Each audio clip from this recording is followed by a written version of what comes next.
Alright guys, we're quite the Formula 1 news. This week is the final test ahead of the 2026 season opener, and yet more positivity surrounding Ferrari, yet more upgrades they're bringing to their car this week, in addition to confirmation that they were indeed using the new Shell Biofuel in their very successful first Bahrain test just a few days ago. Lots of questions surrounding all the teams as to what fuels they're really running their engines on. We believe in Barcelona, largely a hybrid 2025 version, but now Ferrari's solid performance, and it's only going to get better according to rumours, is being run as we will see things in Melbourne. Very much intrigued to your thoughts in the comments. Hit the like button if you enjoy. Subscribe if you are new as always.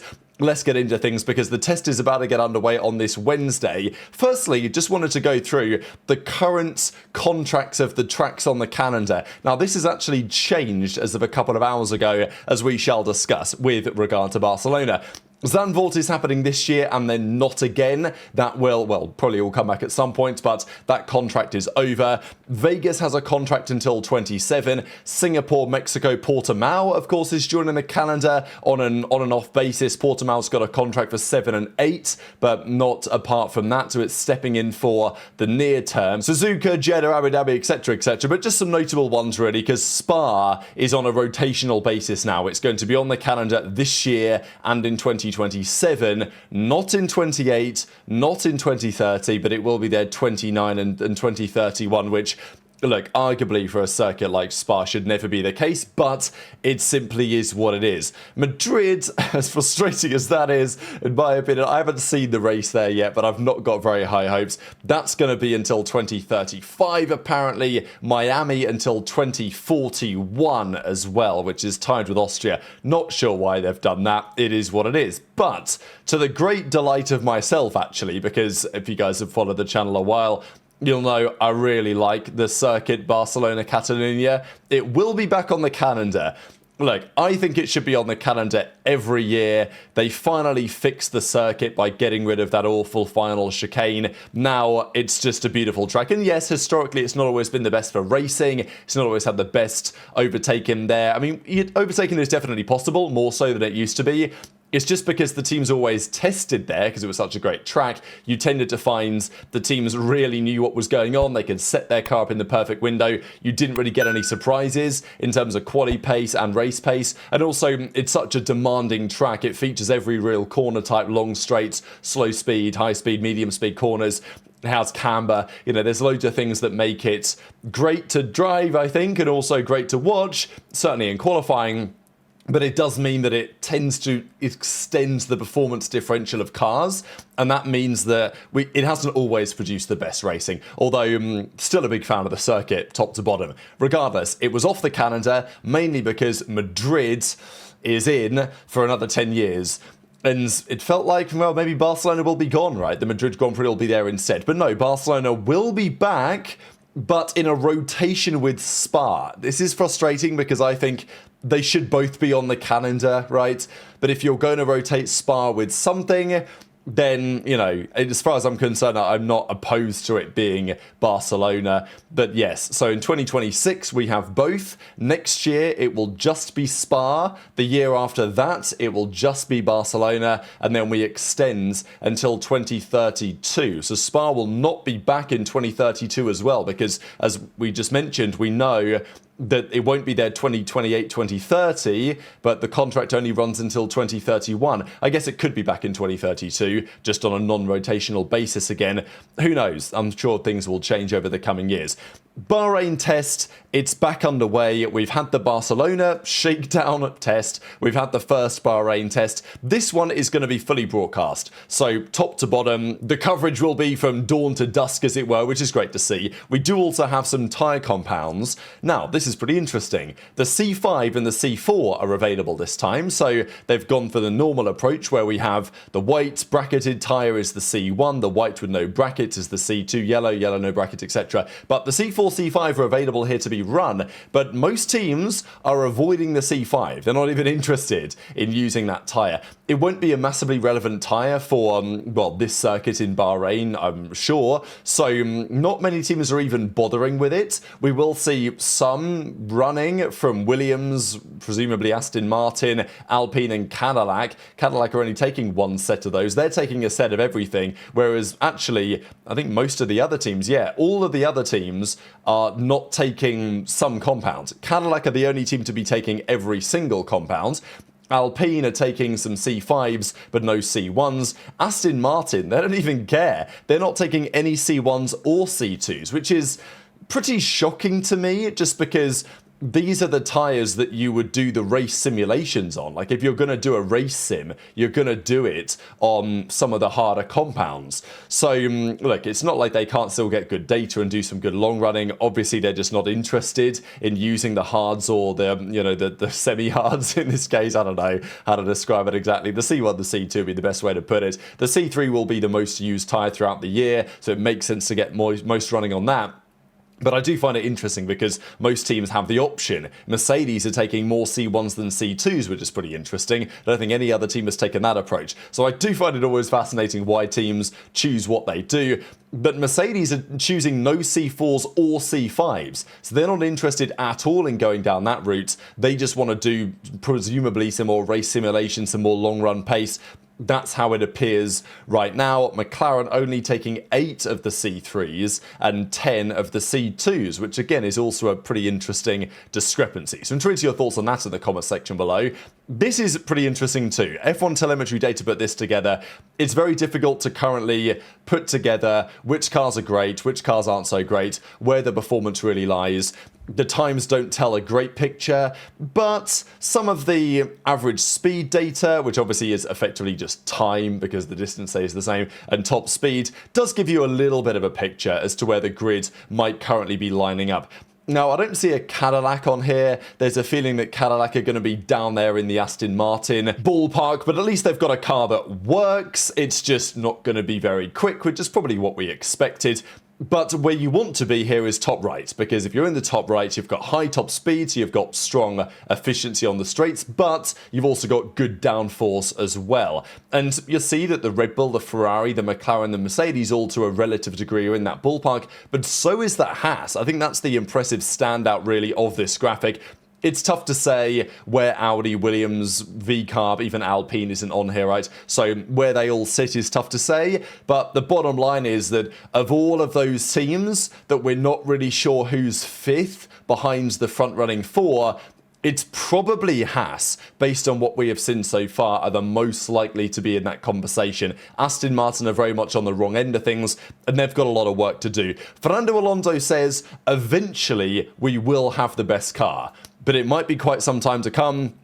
Who knows if it's by the time Alonso's called it a day and if he really is cursed by Honda. But he says there are a lot of things we've got to unlock. For us, it is the first test, to be honest, because missing Barcelona wasn't ideal. We're going to keep going step by step. We've identified some areas, I'm sure multiple areas, they need to improve. We said at the launch of the car that we can go for maybe a little bit more of a difficult start on the back foot, a much better place in the second half of the season, and I still think the same. Eventually, we will have the best car, but certainly not yet. Now, a lot of it is down to the engine, but not necessarily totally the engine, the way the engine is integrated and these other factors. So there is a rumour that they can't get a new engine before Australia, like a new engine spec.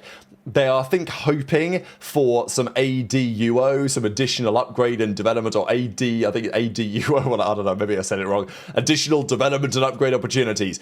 If they are behind Mercedes or Red Bull or whoever has the best power unit by a certain percentage, by 2% or by 4%, they get either a certain amount or a lot more development time to work on their engine.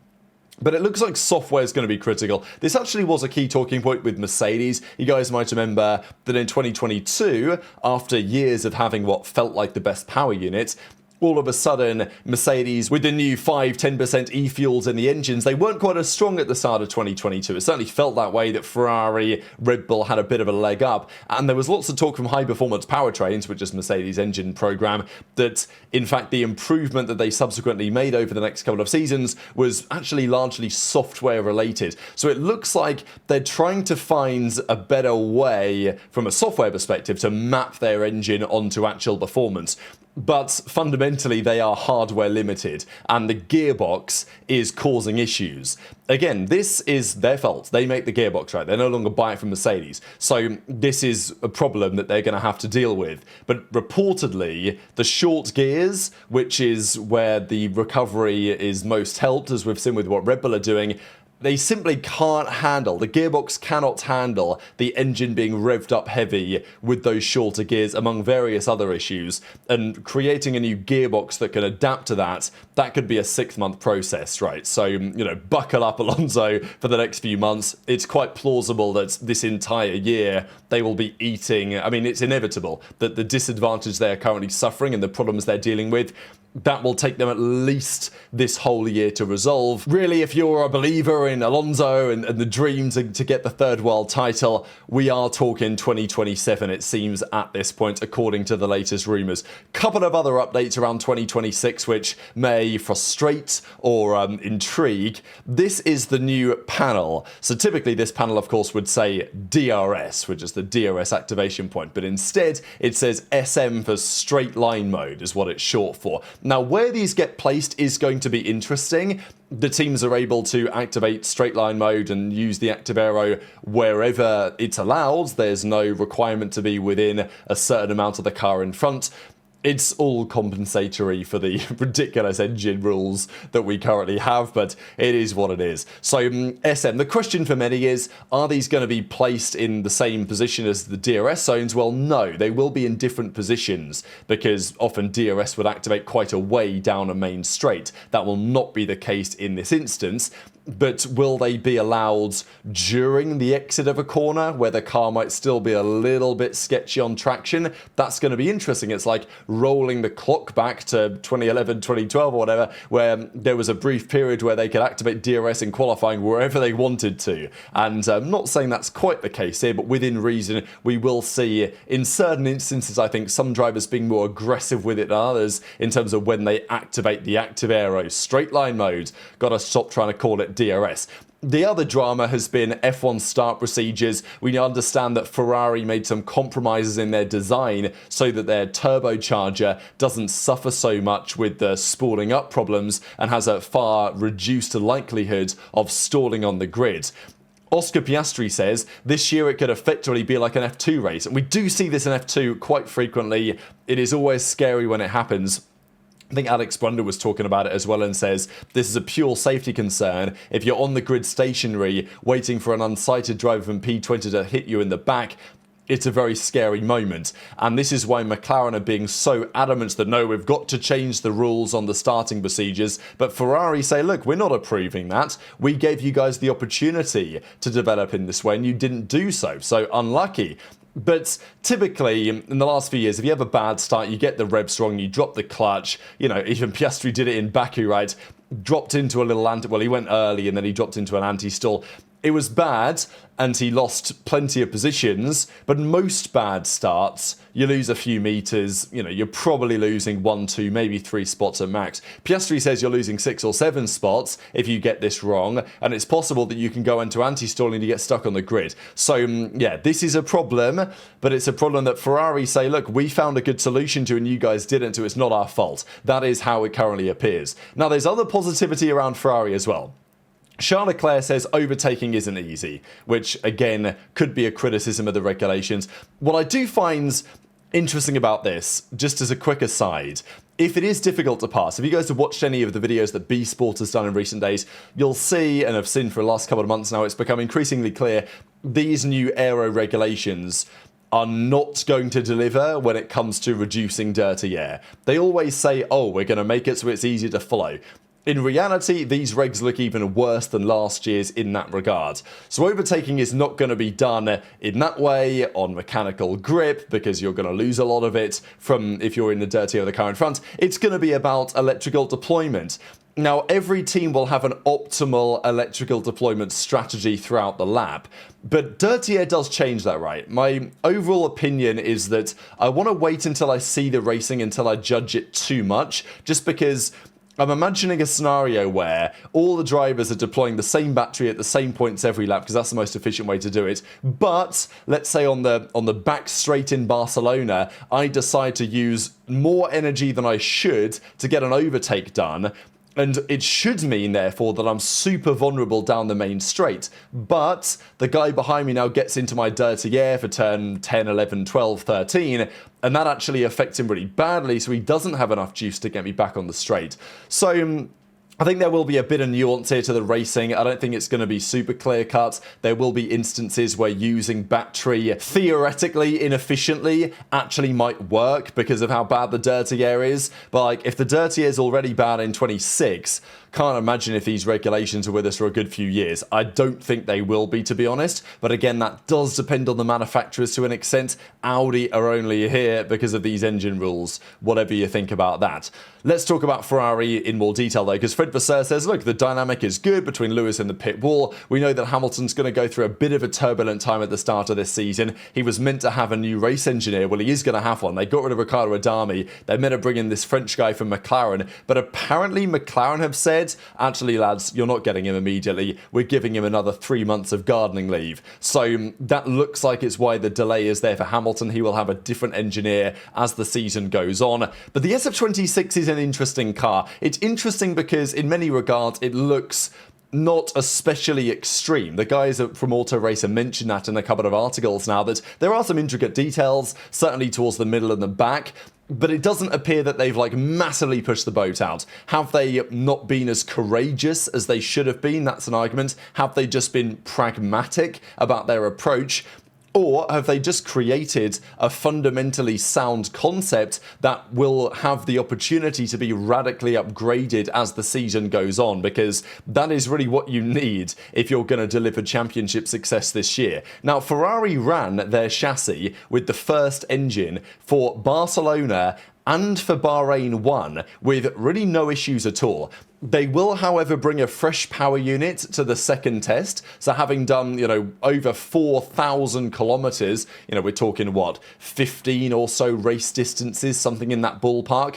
And think about it, right? You have 4 engines typically for a 24 race season and some sprints. So the first power unit for Ferrari, okay, tuned down, but for it to put in its first outing 14, 15 race distances of work is pretty good going. Now, there's continued debate on whether Ferrari have brought a B spec or whether they haven't.